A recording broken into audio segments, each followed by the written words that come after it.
예. 자, 우리 오늘은 건축법을 공부할 차례입니다. 한번 펴보시죠. 예. 자, 이 건축법은 이제 시험에 7문제가 나옵니다. 그래서 일단 5개를 맞히면은 자기가 맞힐 수 있는 건 다 맞힌 거예요. 왜? 우리 공인중개사 업무와 관련되는 문제가 한 5개 정도 나오거든요. 근데 한 2개 정도는 이 건축사 시험에서 나오는 문제가 나와요. 그럼 우리가 그 2개를 포기하는 게 아니라 그 2개는 우리 7, 8월 달 우리 다음 달 우리 문제집 풀지 않습니까? 문제 풀 때 제가요 정답만 찍어 드릴 거예요. 정답만. 그래서 우리 건축사 시험 출제위원이 저희 학교 교수님이세요. 그 교수님한테 건축사 시험에서 자주 나오는 문제 중에서 요즘에 뭐가 유력하냐 그러면은 그러면 그 교수님이 아마 이 문제를 낼 거다. 그러면 그게 거의 나와요. 왜 그러냐 그러면 우리 합격자 수를 줄여야 되거든요. 합격자 수를요. 그래서 여러분들 옛날 기출 문제하고 지금 기출 문제 보면요, 이 난이도가 틀려요. 난이도가. 왜냐하면 문제가 어렵게 나오면은 학생들은 그 이상으로 공부를 해가지고 합격자 수가 이 정도면 대폭 줄어들 줄 알았는데 안 줄어드는 거예요. 그래서 우리가 예상할 수 있는 문제에서는 어렵게 내도 학생들이 안 틀리거든요.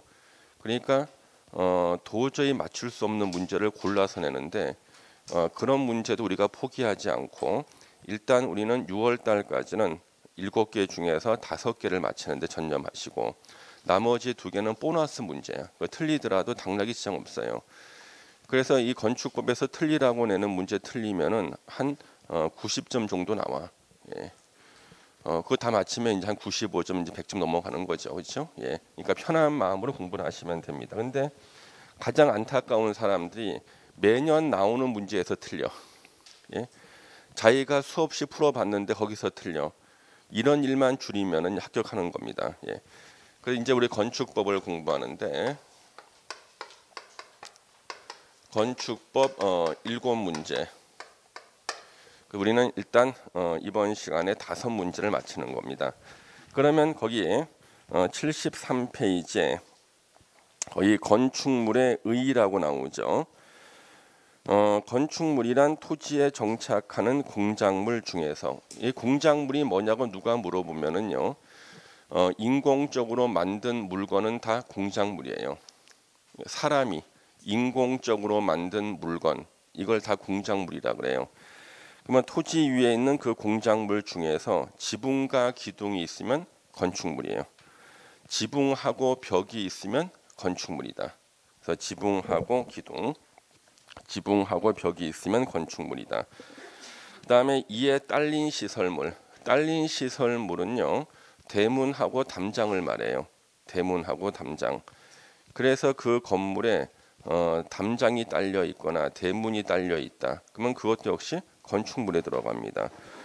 그러면 우리는 건축물의 기본은 지붕하고 기둥, 지붕하고 벽, 거기에 딸려 있는 대문하고 담장, 이게 건축물의 기본이거든요.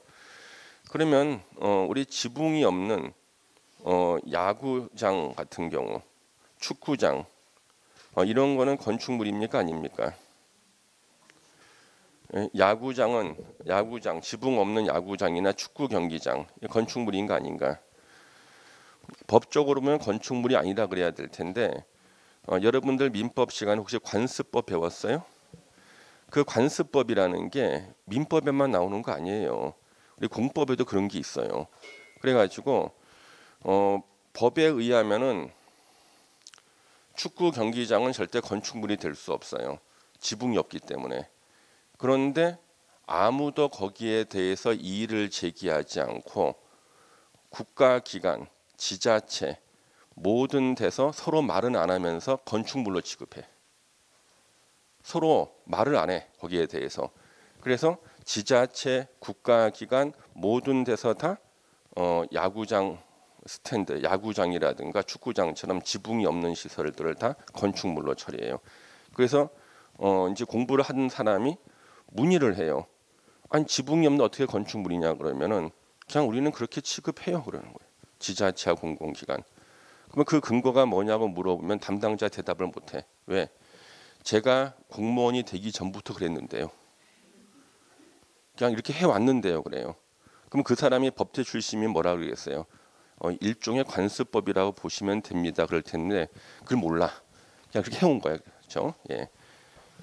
그래서 이제 공부를 좀 더 많이 하신 분들은 그걸 물어보시는 분이 1년에 한 분 정도가 있는데 우리 학원에는 아무도 의문을 제기하지 않아. 예. 미리 말해줘 내가. 예. 그 다음에 지하나 고가, 공중이란 뜻이죠. 지하나 고가의 공작물에 설치하는 사무소, 공연장, 점포, 차고, 창고.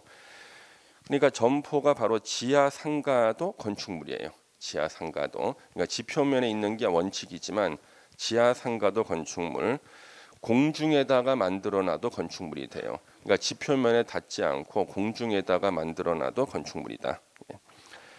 그러면 대한민국의 모든 건축물은요, 건축법이 적용되는 게 원칙인데 건축법을 적용하지 않는 건축물들이 있습니다.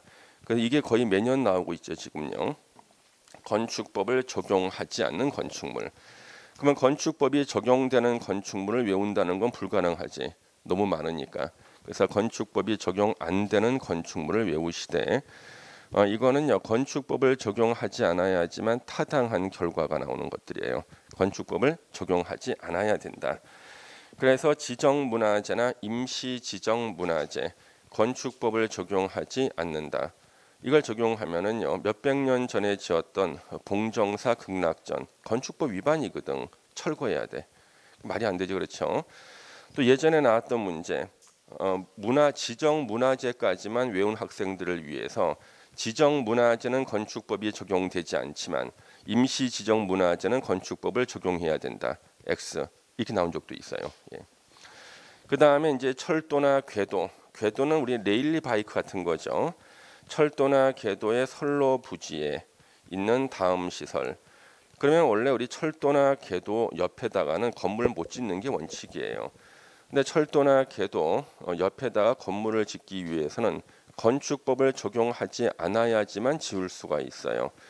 그래서 철도나 궤도 근처에 건물을 지어야지만 재기능하는 건물은 그 건물을 짓기 위해서는 건축법을 적용하지 않아야 되거든. 어떤 건가?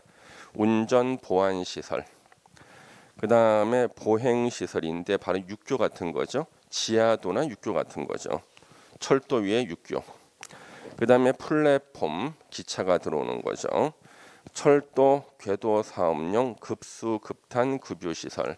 철도 바로 옆에 있어야지만 기름 넣기 편하죠. 예. 그 다음에 시험에 너무나 많이 나왔던 거 고속도로 통행료 징수 시설. 고속도로 한 가운데 건물을 지면 안 되잖아요. 근데 요 건물만큼은 고속도로 한 가운데 지어야지만 재기능을 해. 통행료 받는 아주머니가 혼자 앉아 계시는 곳 있죠. 요즘에는 강원도 쪽에는 아저씨들이 앉아 있더라니까. 강원도 갔는데요. 아저씨들이 앉아 있어요, 세상에. 그래서 난 당황스러운 거야. 아줌마일 줄 알았는데 아저씨가 이렇게 앉아 있어요. 예. 그러면 그 아줌마나 아저씨가 앉아 있는 곳이 바로 고속도로 통행료 징수 시설. 건축법을 적용하지 않기 때문에 고속도로 한 가운데 지을 수가 있다. 예. 그 다음에 컨테이너를 이용한 간이 창고인데 여기까지가 쓰면 틀려요. 가로를 반드시 써줘야 되는 게 공장의 용도로만 사용되는 건축물의 대지에 설치하는 것으로서 이동이 쉬운 것. 예. 그러면 컨테이너를 이용한 간이 창고인데 이동이 쉬운 것 그랬죠. 밑에 바퀴가 달려 있다는 거예요. 우리 건축법이 적용되는 건축물의 특징은 고정성이 있어야 돼. 그래가지고 건축물로 판정을 받으면 안 될 만한 건물들이 있죠. 자, 건축물로 판정을 받으면 안 돼. 예, 우리가 원래 대법원 판례상 컨테이너는 건축물로 봐요. 그러면 건축물로 판정을 받으면 안 되는 것은 컨테이너 밑에다가 바퀴를 달아버리는 거예요. 그래서 트레일러처럼 만들어버려. 이동이 쉽다. 그러면 이때는 건축물이 아니기 때문에 여기다가는 건축물을 갖다 놓을 수 없다. 건축물을 지을 수 없다. 그 규정을 피해갈 수가 있어요. 그래서 예전에 이런 사람들이 있었다니까요. 예. 자동차가 있는데 트레일러 바퀴가 있잖아요. 이건 건축물 아니거든. 예. 근데 그 바퀴를 다 받기가 오래돼서 다 망가진 거야. 그래서 이 트레이를 못 움직여. 그때 이제 지자체는 나서 이건 고정성이 있다는 거야. 예. 이게 건축물로 봐야 된다는 거죠. 예. 그런 적이 있었어요 예전에. 예. 그래서 컨테이너를 이용한 간이 창고인데 이동이 쉬운 것은 건축법을 적용하지 않는다. 그 다음에 하천 구역 내의 수문 조작실. 그 하천 중간에 수문을 만들어 가지고 물을 갖다가 흘려 보내기도 하고 물을 막기도 하죠. 하천 한 가운데는 원래 건물 못 짓잖아요. 근데 하천 한 가운데 건물을 지으려 그러면은 건축법을 적용하지 않아야지만 지을 수가 있다. 그래서 이제 시험에서는요. 건축법이 적용 안 될 것처럼 보이지만 적용되는 것들이 나옵니다. 안 될 것처럼 보이지만 건축법이 적용되는 것으로서 우리나라 기출 문제에 나왔던 것들. 자, 먼저 전통 사찰. 이거 건축법 적용돼요. 근데 만약에 전통 사찰이 문화재일 때는 당연히 문화재니까 적용 안 되겠죠. 그러니까 문화재가 아닌 전통 사찰 건축법 적용됩니다. 이거. 예. 그 다음에 전통 건조물, 밀양박씨 종갓집 적용돼. 예. 그 다음에 철도 역사 건축법 적용됩니다. 그래서 많은 사람들이 철도자만 나오면은 건축법 적용 안 되는 줄 아는데 서울역, 용산역, 철도 역사예요. 건축법 적용돼. 그런데 이제 승강장에 들어가기 위해서 그 게이트를 통과해서 들어가서 눈에 보이는 것들은 건축법이 적용 안 되는 거예요. 예. 그 다음에 군사시설, 군사시설도 건축법이 적용이 돼요. 근데 뭐 설계도를 공개하지 않는다 이런 특별 규정이 있을 뿐이에요. 그 다음에 최근에 요 철도 역사를 다시 재활용해서 내시는 교수님이 있어요. 앞에다가 고속자를 붙여. 고속철도 역사. 서울역. 똑같은 거예요. 그렇죠? 역시 건축법이 적용이 되는 것들입니다. 그래서 건축법이 적용 안 될 것처럼 보이지만 적용되는 것으로서 국내 시험에 나왔던 기출문제의 정답이 저 4개였어요. 예. 이건 다 외웠다고 보고 그 다음 페이지에 우리 축조 신고 대상 공작물이 있습니다. 축조 신고 대상 공작물은 뭐냐 그러면 이게 바로 이제 건축물에 준해서 관리하는 공작물이에요. 건축물에 준해서 취급해요. 그래서 건축물에 준해서 취급하는 공작물은요. 건축이란 말 안 쓰죠. 축조라 그래. 근데 축조할 때는요. 원칙적인 허가권자한테 신고하고 축조를 해야 돼요. 그래서 건축물에 준해서 취급하는 공작물은 축조할 때 신고를 해야 돼요. 그래서 건축물에 준해서 관리한다. 이래서 건축법의 일부 규정이 적용이 돼요. 축조 신고 대상 공작물에 대해서는 건축법의 일부 규정만 준용이 되는데 대표가 일조권 같은 거예요. 왜냐하면 내 집 옆에 다른 건물이 있으면 내가 일조권 침해당하죠. 내 집 옆에 공작물이 높게 서 있으면 역시 일조권 침해당은 똑같잖아요. 그래서 일조권 같은 경우는 여기 나오는 공작물에도 다 적용이 돼요. 그러면 이게 개정이 돼가지고 6월 16일부터 적용. 그러면 지난주부터 적용되는 거네, 그렇죠? 지난주부터 이게 적용되고 있어요. 그래서 이게 작년하고 달라졌기 때문에 참고로 이 축조 신고 대상 공작물은요 개정될 때마다 그해 시험 나왔어. 그럼 올해 개정됐죠? 예, 그러니까 이제 한번 또 봐주셔야겠네. 그러면 개정된 내용 중에서는 거기 기념탑이라고 있죠. 기념탑을 좀 체크하시고 이 기념탑이 원래는 6m 넘을 때 축조 신고하는 거였는데 4m만 넘으면 이제 축조 신고하는 것으로 바뀌었어. 예. 그 다음에 첨탑이라는 게 신설됐어요. 첨탑 신설된 겁니다. 그래서 기념탑이 6m 넘는 것에 있다가 위치를 바뀌어서 4m 넘는 것으로 옮겨오고 그 다음에 첨탑이 신설이 됐고요. 그 다음에 여기 장식탑도 원래 6m 넘는 것에 있었어요. 근데 이것이 4m 넘는 것으로 옮겨온 겁니다. 그러면 결국 장식탑, 기념탑, 첨탑 요 세 개를 이제 눈여겨 보시면 되고요. 눈여겨 보라고 할 때 눈여겨 보진 않거든요. 그래서 눈여겨 보게끔 앞으로 문제를 계속 풀게 될 겁니다. 요 세 개에 대해서는요. 그 세 개가 포인트예요. 예. 그래서 축조 신고 대상 공작물은 2m를 넘는 초과란 뜻이에요. 옹벽하고 담장. 4m를 넘는 광고탑, 광고판, 장식탑, 기념탑, 첨탑 여기 세 개가 추가됐고요. 예전에 4m 넘는 게 두 개만 있었거든. 광고탑하고 광고판. 근데 장식탑, 기념탑, 첨탑이 추가가 됐고요.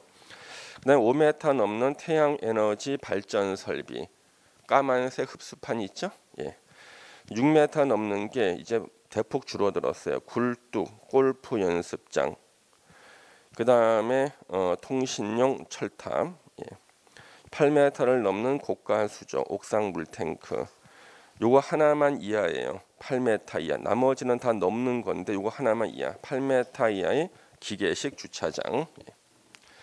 그다음에 바닥 면적 30제곱미터를 넘는 지하 대피요. 그다음에 이제 8번, 9번은 조례로 정하는 거 두 개.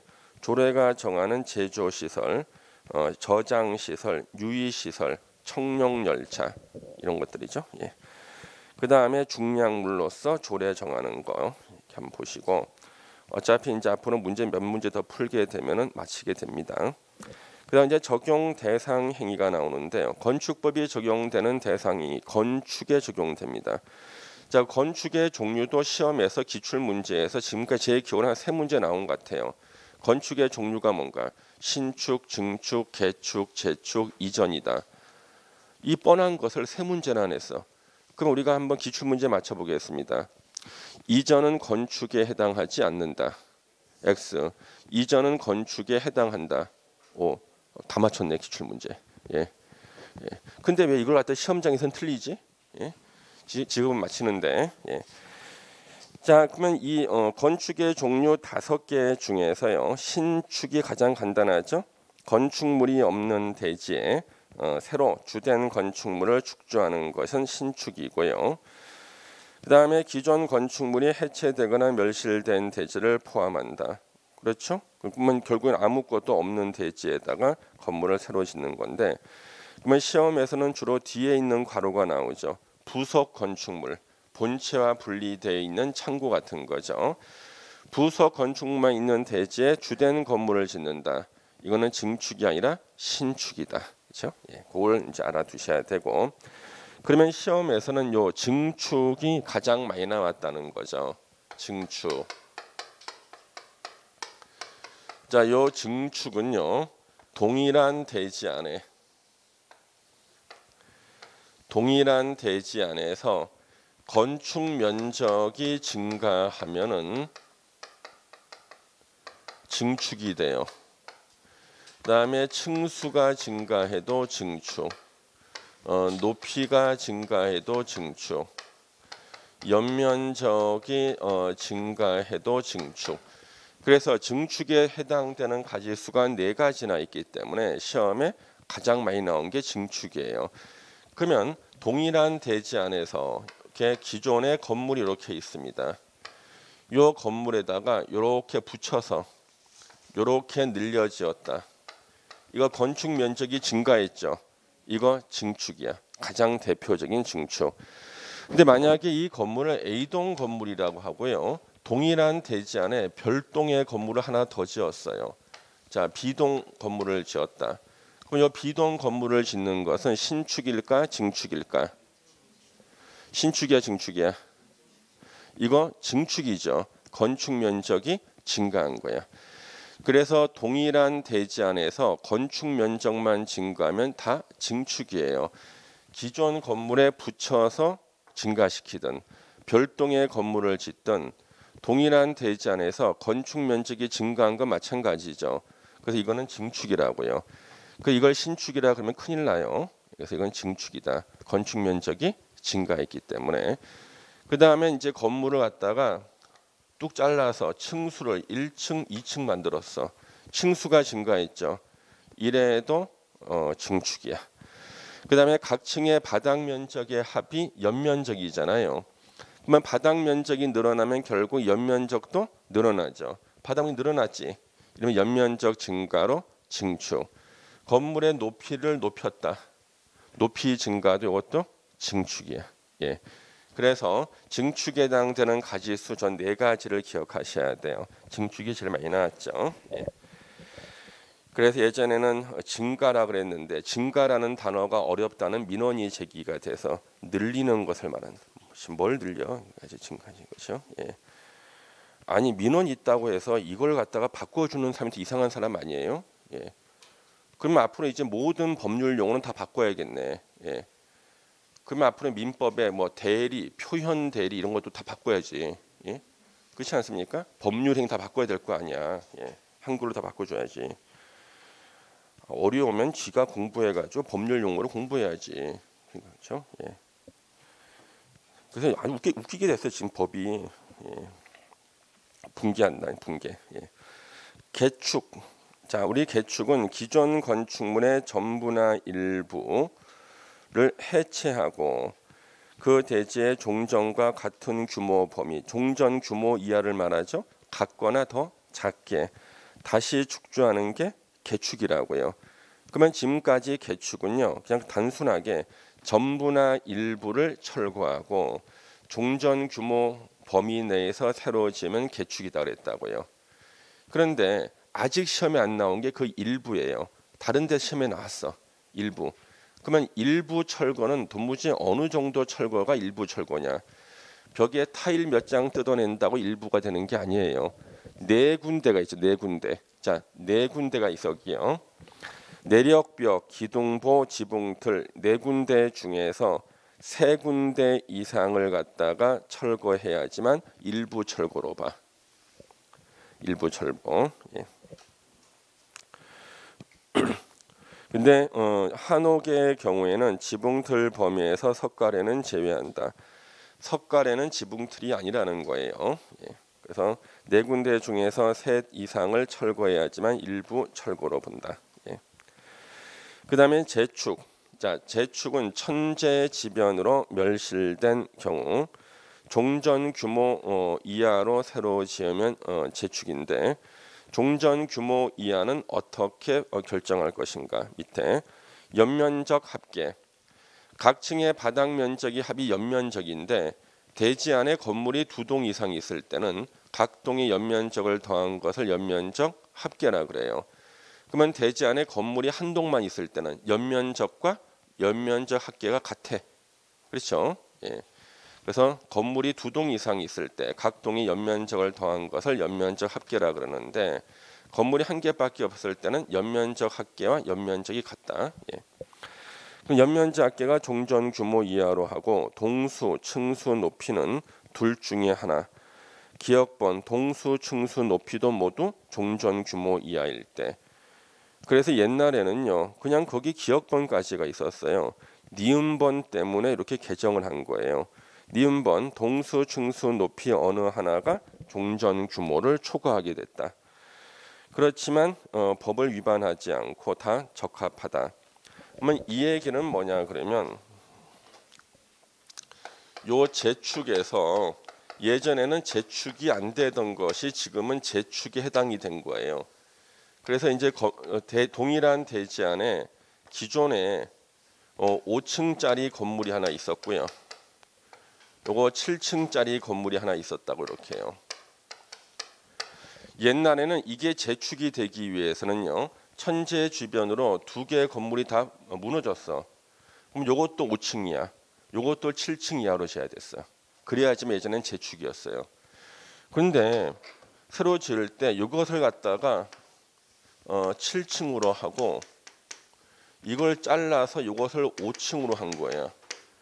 그러면 이거는 종전 규모 이하고 이건 종전 규모 초과했죠. 이거는 재축이 아니었다고. 이건 논리적으로 문제 있다는 거지. 이렇게 해도 전체 연면적 합계는 종전 규모 이하일 거 아니야. 그리고 이걸 갖다가 7층 짓는 게 법에 위반되지도 않아. 예, 그러면 이것도 종전 규모 이하로 봐서 재축으로 하겠다. 그게 니은번이에요. 이 니은번입니다. 예. 그 다음에 5번에 이전이라고 나오죠.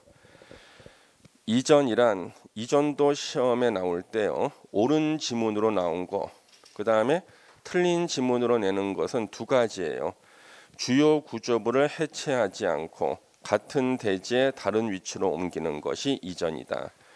그래서 틀린 지문 두 가지, 해체하고 같은 대지에 다른 위치로 옮기면 이건 이전이 아니에요. 그 다음에 해체하지 않고 인근 대지로 옮겨도 이전이 아니다. 그래서 해체하지 않고 동일한 대지 안에 다른 위치로 옮겨야지만 이전이 됩니다. 그래서 요 이전 이렇게 있을 때요.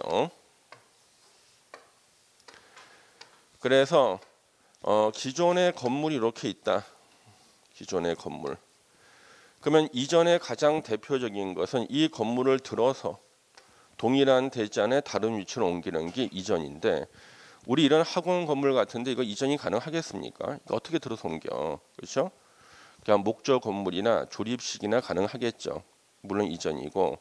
그 다음에 이제 주요 구조부를 해체하지 않고 동일한 대지 안에 다른 위치로 옮긴다. 그래서 이쪽을 좀 잘라내고 이쪽을 조금 나오고, 그러면 사진이 전하고 후가 건물이 옮겨갔죠. 요것도 이전이 되는 거예요. 이것도. 예. 그래서 이전은 주요 구조부 해체하지 않고 같은 대지에 다른 위치로 옮기는 것이 이전이다. 그러면 주요 구조부를 해체하고 같은 대지에 다른 위치로 옮기면 그게 뭡니까? 뭔지 몰라. 예? 상황에 따라 달라진다고. 그 다음에 주요 구조부를 해체하지 않고 인근 대지로 옮기면 뭡니까? 모르지. 그거는 뭔지. 교수님, 인근 대지로 옮기면 그 신축 아닙니까? 건축 허가를 받아야 신축이지. 그렇잖아요. 인근 대지로 옮겼다. 그것만 갖고는 뭐가 된지 모른다고요. 그래서 요 이전 요거 그대로 외워두시고, 아직 안 나온 시험 문제가 이축이라고 쓰면 안 돼요. 이축이 아니야. 이전이야. 이축이 아니야. 예? 그러면 우리 부동산 관련 법률이 118개가 있는데요. 118개 중에서 이전하고 이축 두 개 중에서 어느 게 더 단어가 많이 나올까? 법에서 118개 법률에서 이축이 더 많이 나와. 예. 근데 여러분들은 뭐 다른 법 공부 안 했으니까 그냥 이전, 예, 이전, 예. 아직 이축이라고 나오진 않았습니다. 혹시나 해서, 예. 거기 코 좀 밖에 나가서 좀 풀어주세요. 예. 다른 분이 공부 너무 힘들어하시니까, 그렇죠? 예. 그다음 거기 가로 2번에 대수선 좀 보시겠습니다. 자, 대수선이란 건축물의 기둥,보, 내력벽, 주계단 등의 구조나 외부 형태를 수선 변경하거나 증설하는 거. 그것이 자 이제 시험에서요. 예전에 한번 나온 것 중에서 가장 어려웠던 게 뒤에 문장이 시험에 나왔어요. 증축, 개축, 재축에 해당하지 아니하는 것을 말한다. 자, 그러면 대수선은요. 기둥보, 내력벽, 주계단 등의 구조나 외부 형태를 수선, 변경, 증설하는 건데, 수선의 정도가 지나치면 뭐가 된다는 거예요? 증축, 개축, 재축이 된다는 거예요. 그래서 지금까지 여기서 나왔던 문제 중에서 제일 어려운 게 이거였어요. 기출문제에서. 딱 봤는데 이거 대수선이네 찍었어. 근데 끝까지 읽어야 돼. 예를 들어서 자 지난달까지는 제가 이걸 설명 안 드렸어요. 여러분들이 이것도 어려운데 더 어려운 거 하면 이제 포기하거든. 근데 이제는 포기할 수가 없죠. 더 깊이 들어왔기 때문에. 거기 보시면은 만약에 시험 문제에서 1번에 내력벽을 증설 해체. 자, 내력벽을 증설 해체하는 건 뭐예요? 대수선이죠. 내력벽을 증설 해체하여 예? 건축 면적이 증가했다. 그럼 뭐가 되는 거야? 그러면 증축이 돼 버리는 거예요. 예. 근데 내력벽을 증설 해체하여 건축 면적이 증가했다까지를 읽지 않고 내력벽을 증설 해체했다. 그것만 딱 보고 대수선이네. 그럼 안 된다고요. 그 결과 건축 면적이 증가했다. 그러면 그것은 바로 증축이 되는 겁니다.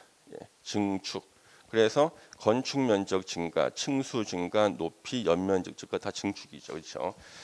그래서 가장 어려웠던 문제가 그거예요. 증축, 개축, 재축에 해당할 정도로. 예. 그 다음에 거기 보시면은 그건 대수선은 다 외우셔야 되는데 8개를요. 우리 대수선에 나오는 단어가 4개가 있죠. 증설, 해체, 수선, 변경 4개. 증설, 해체, 수선, 변경 4개입니다. 그러면 증설, 해체, 수선, 변경 4개인데 만약에 수치 제한이 나온다. 요 대수선에서 나오는 단어가 4개예요.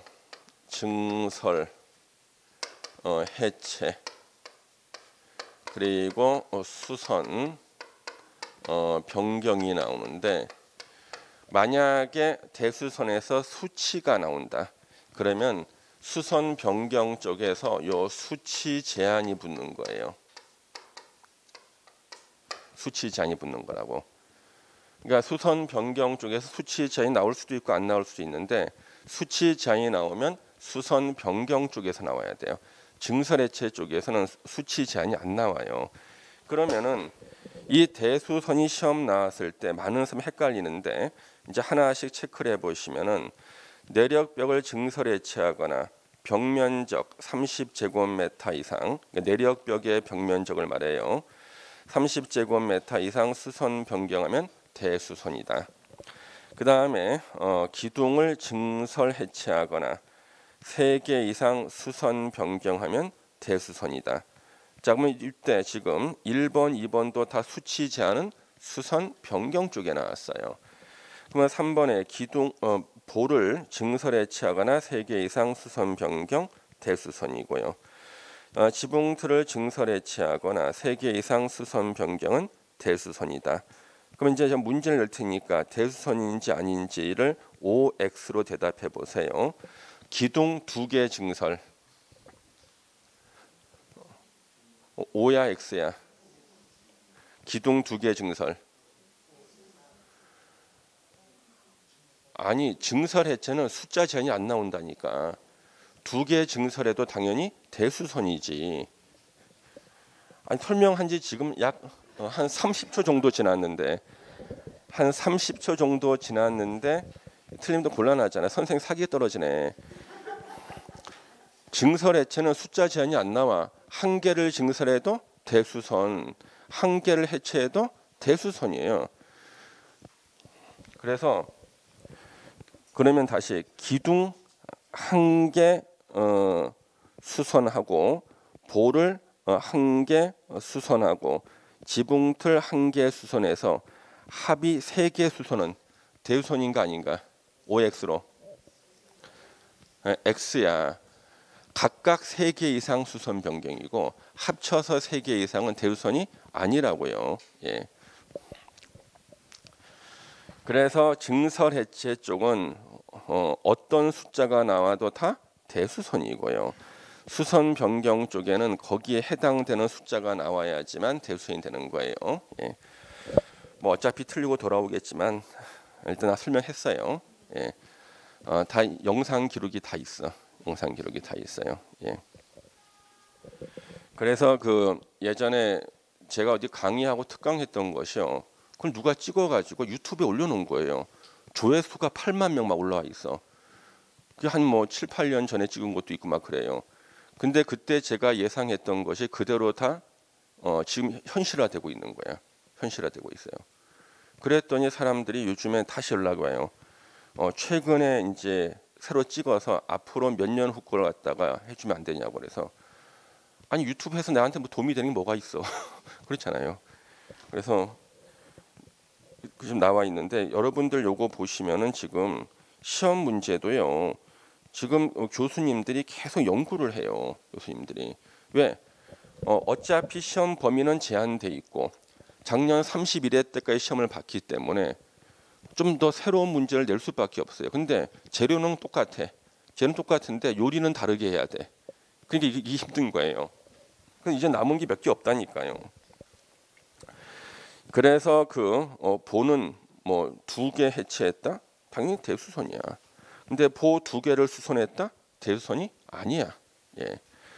그 다음에 여기 지붕틀에서 자 한옥의 경우에는 지붕틀 범위의 석가래 제외. 석가래는 지붕틀에 들어가지 않는다. 예. 그 다음에 거기 보시면 그러면 이제 남은 문제 중에 하나. 한옥의 지붕틀을 증설. 그때 석가래는 말이 안 나왔죠. 그러면 당연히 대우선이야. 한옥의 지붕틀 증설 뭐야? 대우선 맞아. 예. 그다음 한옥의 석가래 증설. 이거는 대우선이 아니지. 예. 이 국어 실력도 좀 따라야 되고. 힘들다 진짜. 예? 힘들어. 예. 예. 근데 앞으로 여러분들 이제 문제를 계속 풀다 보면은 몇 번 틀리고 시험장에서 맞추면 돼요. 예. 그래서 시험장에서 맞추는 게 중요하고 주변에 보면은 평소에는 잘하다가 시험장 가서 틀리시는 분들이 많죠. 운동 선수 중에서 그렇죠? 연습 경기에서는 세계 신기록을 내는데 꼭 실제 올림픽이라든가 이런 데 나가면 꼭 실격해. 예. 긴장해서 그런 거야. 긴장해서. 그래서 시험은요. 대범하게 봐야 돼. 시험은 대범하게 봐야 돼요. 대범한 마음으로. 사실 지금까지 중개사 자격증 없이 잘 살아왔잖아. 예. 있으면 좋고 없으면 빌려서 하면 되지. 안 그래요? 그렇잖아요. 예. 제 카페 회원들 중에 절반이 자격증 없어요. 우리 제 지하들 중 절반. 잘하고 있어. 내 주변에 부동산 하고 있는 분들의 절반은 자격증 없이 학원 동창회 빌려서 같이 하고 있어 그냥. 예. 근데 자격증 없는 사람이 더 잘해 사실. 왜? 취소될 게 없거든. 예. 과감하게 질러 그냥. 자기 취소될 게 없으니까. 예. 그래서 지금 현재 용산에서 제일 잘 나가시는 분도 자격증 없는 분이 하시고 있고 한남동에서 재개발의 큰 소녀로 불리는 우리 공인중개사. 예. 그분도 다 저한테 배웠던 제자분인데 자격증 없어요. 제일 잘해. 예. 그래서 명함에 보면 대표이사라고 돼 있어. 무슨 부동산 대표이사. 공인중개사가 아니지 대표이사. 예. 그래서 좀 과감하게 문제를 받으면은 긴장하면 안 돼요. 문제를 보고 내가 긴장하자 떨고 있잖아요. 문제가 날 비웃어. 얘가 겁먹었구나 가지고 문제를 갖다 자신감 있게 째려보는 거야. 그러면 이제 가늘게 떨리는 지문이 보여. 그게 정답이야. 예. 야, 내가 정답인 줄 아는가 보다 해서 좀 이렇게 움찔한다니까. 그래서 5개 지문을 갖다 자신감을 가지고 째려 보면은 가늘게 떨리고 있는 지문이 있다. 이게 정답이라니까. 근데 본인이 문제 앞에서 먼저 떨면 안 되는 거예요. 과감하게 공부하시고 자신감 있게 공부해야지. 아니 지금까지 자격증 없이 잘 살아왔잖아. 그렇죠? 그러면 따면 더 좋은 거고 못 따면은 빌려서 하면 되지. 예. 취소될 것도 없는데 뭐. 예. 좀 과감하게 공부를 하셔야 돼요. 그래서 학원에서 그 실력을 갖다가 전혀 발휘를 못 하시는 분들이 굉장히 많은 거예요. 특히 우리 완벽주의자들이 더 그래. 완벽주의자들이. 시험은 완벽주의자 되는 게 아니에요. 성적 순으로 자르는 시험은 그렇습니다만은 성적 순으로 자르는 시험 아닐 때는요. 기본적인 소양만 통과하면 되는 거예요. 예. 근데 성적 순으로 자르는 시험은 진짜 이거는 머리 터져요. 한 문제 당내기 잘리거든. 예. 만점 맞고 떨어지는 사람도 있어요. 공무원에. 왜? 가산점이 없어가지고. 예. 그게 제일 안타까운 거야. 자기는 만점 맞았어. 근데 다른 애도 만점 맞았는데 얘는 가산점이 있어. 예. 그래 떨어진다니까. 그게 제일 억울한 거죠. 근데 우리 중개사는 가산점이 없습니다. 우리 중개사는 뭐 국가유공자 가산점도 없으니까 여러분들께 편하게 실력으로 보시면 되겠어요. 자, 그러면 여러분들 한번 이제 밑줄 한번 또 쳐볼게요. 거기 1번에 내력병 나오죠. 자, 내력병 밑줄 한번 치시고 거기 5번에 방화병 나오죠. 방화병 나오죠. 예. 그 다음에 8번에 경계병 나오죠. 8번에 경계병 나오죠. 그래서 지금 아직 이게 시험엔 안 나왔는데 다른 시험에서는 이제 낼 게 없으니까 벽을 가지고 내. 경계벽을 증설해체. 그거는 앞에 다가구 주택, 다세대 주택이라는 말이 나오기 전에는 틀린 거예요. 대우선이 아니야. 그렇죠? 그래서 내력벽은 1번에 나오고 5번에 방화벽 나오고 그 다음에 8번에 경계벽이 나오죠. 이 벽을 갖고도 세상에 문제를 만들고 있어요. 예. 그러면 이제 5번 보시면 방화벽, 방화구획을 위한 바닥 또는 벽을 증설해체 수선 변경, 주계단, 피난계단, 특별피난계단. 이때 피난은 화재를 피하는 거예요. 증설해체 수선 변경. 삭제가 된 게 미간지구인데 삭제가 돼서 없어야지. 다가구 주택의 가구 간 경계벽, 다세대 주택의 세대 간 경계벽을 증설해체 수선 변경. 건축물의 외벽에 사용하는 마감 재료 증설해체, 벽면적 30제곱미터 이상 수선 변경 대수선이다. 그래서 요거 문제 의식을 가지고 읽으셔야 돼. 그냥 밋밋하게 읽으면요 다 함정이 빠지게 돼 있어요. 예. 제가 말씀드린 그런 문제 의식을 갖고 읽어야 되고, 용도 변경, 용도를 다른 것으로 변경하는 거 뒤에 다시 나오고, 그다음 우리 적용 대상 지역이 나옵니다. 전면적으로 적용하는 지역, 건축법을 전부 적용하는 지역. 자, 건축법의 모든 규정을 다 적용한다. 이상하다. 대한민국 법은 대한민국에서 다 적용하는데 왜 건축법은 전부 적용하는 거하고 일부가 적용 안 되는 것을 나누냐 그러면, 건축법은 좀 특수한 법이라서 그런 거예요. 그래서 건축법의 모든 규정을 다 적용하는 지역은 용도 지역이 도시 지역일 때 다 적용해. 그건 서울특별시는 다 도시 지역만 있어요. 서울특별시에는 관리, 농림, 자연환경 보전지가 없어요. 그럼 일단 서울은요 무조건 건축법이 다 적용이 돼 버려. 그 다음에 지구단위 계획구역. 만약에 도시지역 안에 지구단위 계획구역이면요 따로 논할 필요도 없죠. 어차피 건축법 다 적용되니까. 근데 우리 지구단위 계획구역은 도시지역이 아닌 곳에도 지정할 수 있었죠. 계획관리지역이 50% 이상인 지역, 개발진흥지구, 용도지구를 폐지하고 행위 제한을 지구단위 계획으로 대체하려는 지역은 도시지역 외의 지역에 지정할 수 있죠. 그러면 도시지역이 아닌 곳이라도 만약에 지구단위 계획구역이면요 거기는 건축법의 모든 규정을 다 적용한다는 거예요. 그 다음에 설사 도시지역도 아니고 지구단위 계획구역도 아니라 할지라도 행정구역이 동이나 읍이다. 건축법 다 적용해. 또 동이나 읍이 섬이다. 섬. 예. 그 예전에 공부 안 하는 친구한테 막 뭐라는 친구 있었어요. 네가 바닷속에 가서 머리만 내밀고 있으면 바위섬이 섬. 예. 그래서 섬일 때는 인구가 500명 이상일 때 건축법의 모든 규정을 다 적용한다.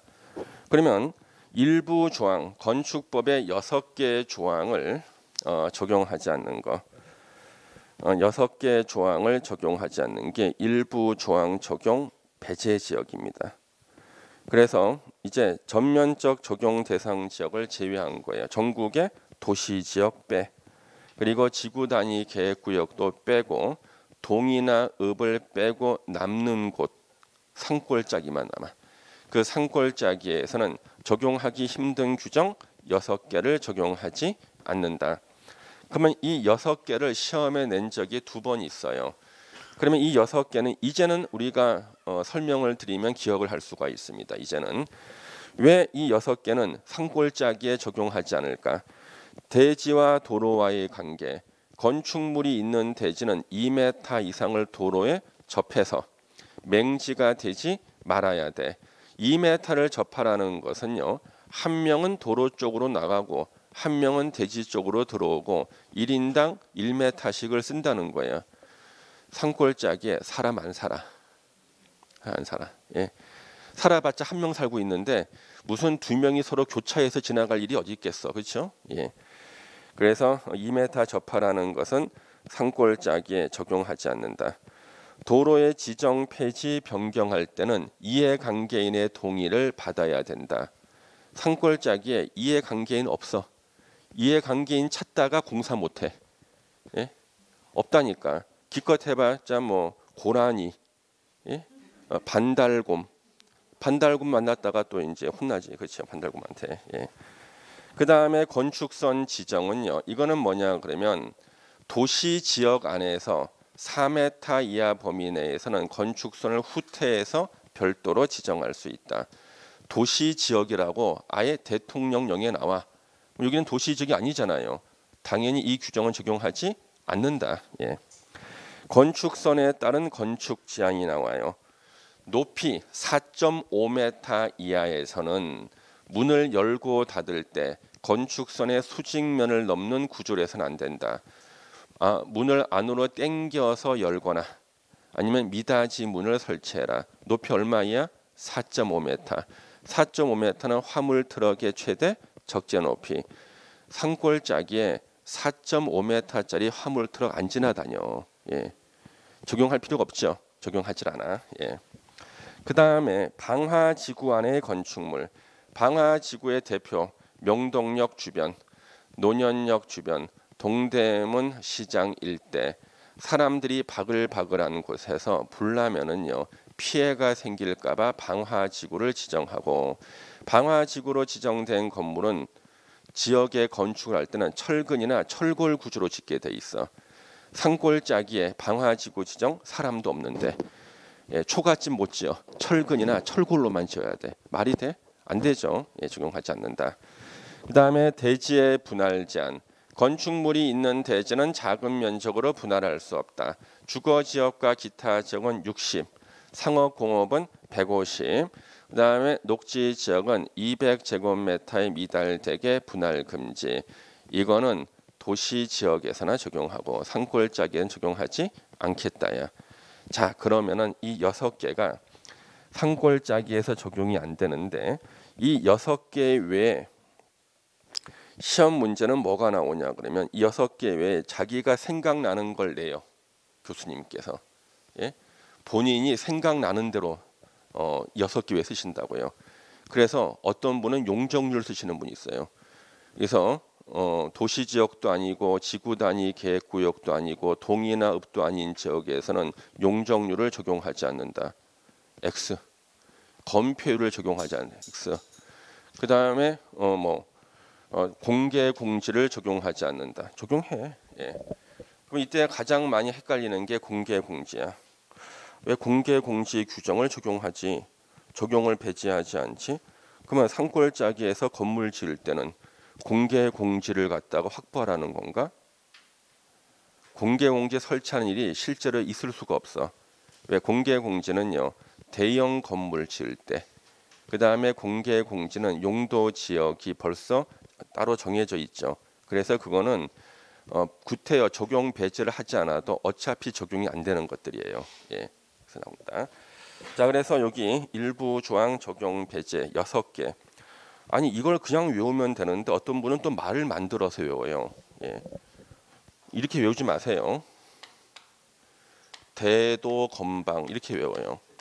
이게 뭐냐 그랬더니 여러분들 요즘 보니까 거기 TVN인가 꼬리에 꼬리를 무는 뭐 혹시 봤어요? 옛날 얘기? 그 예전에 그 조세영이라고 있어. 대도라는 사람이 있었어요.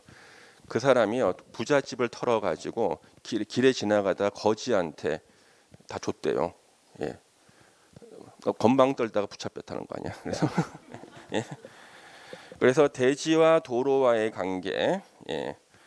그 다음에 건자가 건축선 지정, 건축선에 따른 건축 제한, 예. 방화지구, 그렇죠? 예. 대자가 2개가 나옵니다, 그렇죠? 그래서 이렇게라도 외우시는 분들이 몇 사람이 있었다. 그래서 그분은 문제를 맞췄어요, 그에.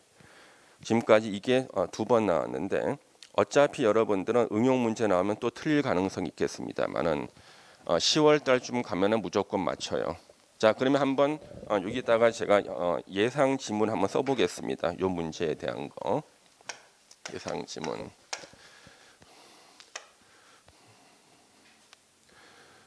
동이나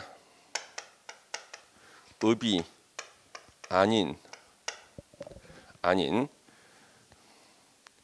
자, 동이나 읍이 아니고 지구 단위 계획 구역도 아닌 계획 관리 지역에서 동이나 읍이 아니고 지구 단위 계획 구역도 아닌 계획 관리 지역에서는 대지와 도로 규정이 적용된다 또는 적용 안 된다. 보세요. 동이나 읍이 아니고 지구 단위 계획 구역도 아닌 계획 관리 지역 뭐야? 도시 지역이 아니고 그렇죠? 도시 지역이 아니고 지구 단위 계획 구역도 아니고 동이나 읍도 아니라는 뭐야? 6개의 규정이 적용이 안 되는 산골짜기를 말하는 거야 지금요. 이럴 때는 대지와 도로 규정이 적용돼 안 돼요? 적용되지 않는다. 예. 그 다음에 동이나 읍도 아니고 지구 단위 계획 구역도 아닌 계획 관리 지역에서는 건폐율이 적용이 된다, 안 된다. 건폐율 당연히 적용되지. 왜? 산골짜기에서 6개만 적용이 안 되는 거고 나머지는 다 적용이 되는 거야. 동이나 읍이 아니고 지구 단위 계획 구역도 아닌 계획 관리 지역에서는요.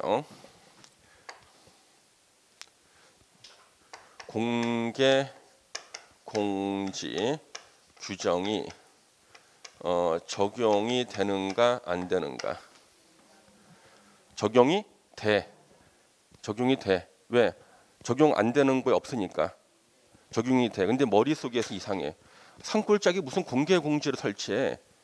적용은 되는데 실제 설치하는 일은 없어. 왜? 산골짜기에 빌딩도 없고 용도 지역도 안 되니까. 그래서 이런 게 나오면 헷갈리지만 6개 외에는 다 적용된다 그래야 돼 법적으로. 예. 그러면 이렇게 하면 또 계획 관리 지역이 적용되니 도시 지역 외의 지역인데 교수님이 주로 계획 관리를 써. 그러면 도시 지역 외이니까 농림 지역 써도 되고 자연환경 보전 지역 써도 되는데 그러면 너무 티가 나잖아. 그래서 교수님께서 요 지문을 쓰시는 교수님께서는 주로 계획 관리 지역을 써. 도시 지역이 아닌 곳. 도시 지역 외에는 관리 농림 자연환경 보전 지역인데 그 중에 이분은 습관적으로 계획 관리 지역. 예. 그래서 그 다음에 이 문장을 또 바꿔. 지구 단위 계획 구역이 아닌 계획 관리 지역에 있는 동이나 읍이 아닌 곳. 그러니까 국어가 딸리면 힘들어. 예? 이게 제일 쉬운 문장이야. 예. 동이나 읍도 아니고. 예. 자 그러면은 일단 설명은 드렸고 그럼 여러분들이 어떤 식으로 문제 나온지를 알지 않습니까? 근데 이제 앞으로 이제 다양한 문제를 풀 거예요. 7, 8월 달에. 그럴 때 보면 조금 더 굳어져서 이제 문제 찾아낼 수 있으니까 걱정하실 필요 없어요. 일단 여기까지 보시고 잠시만 쉬었다가 이제 우리 용어 정의부터 보겠습니다.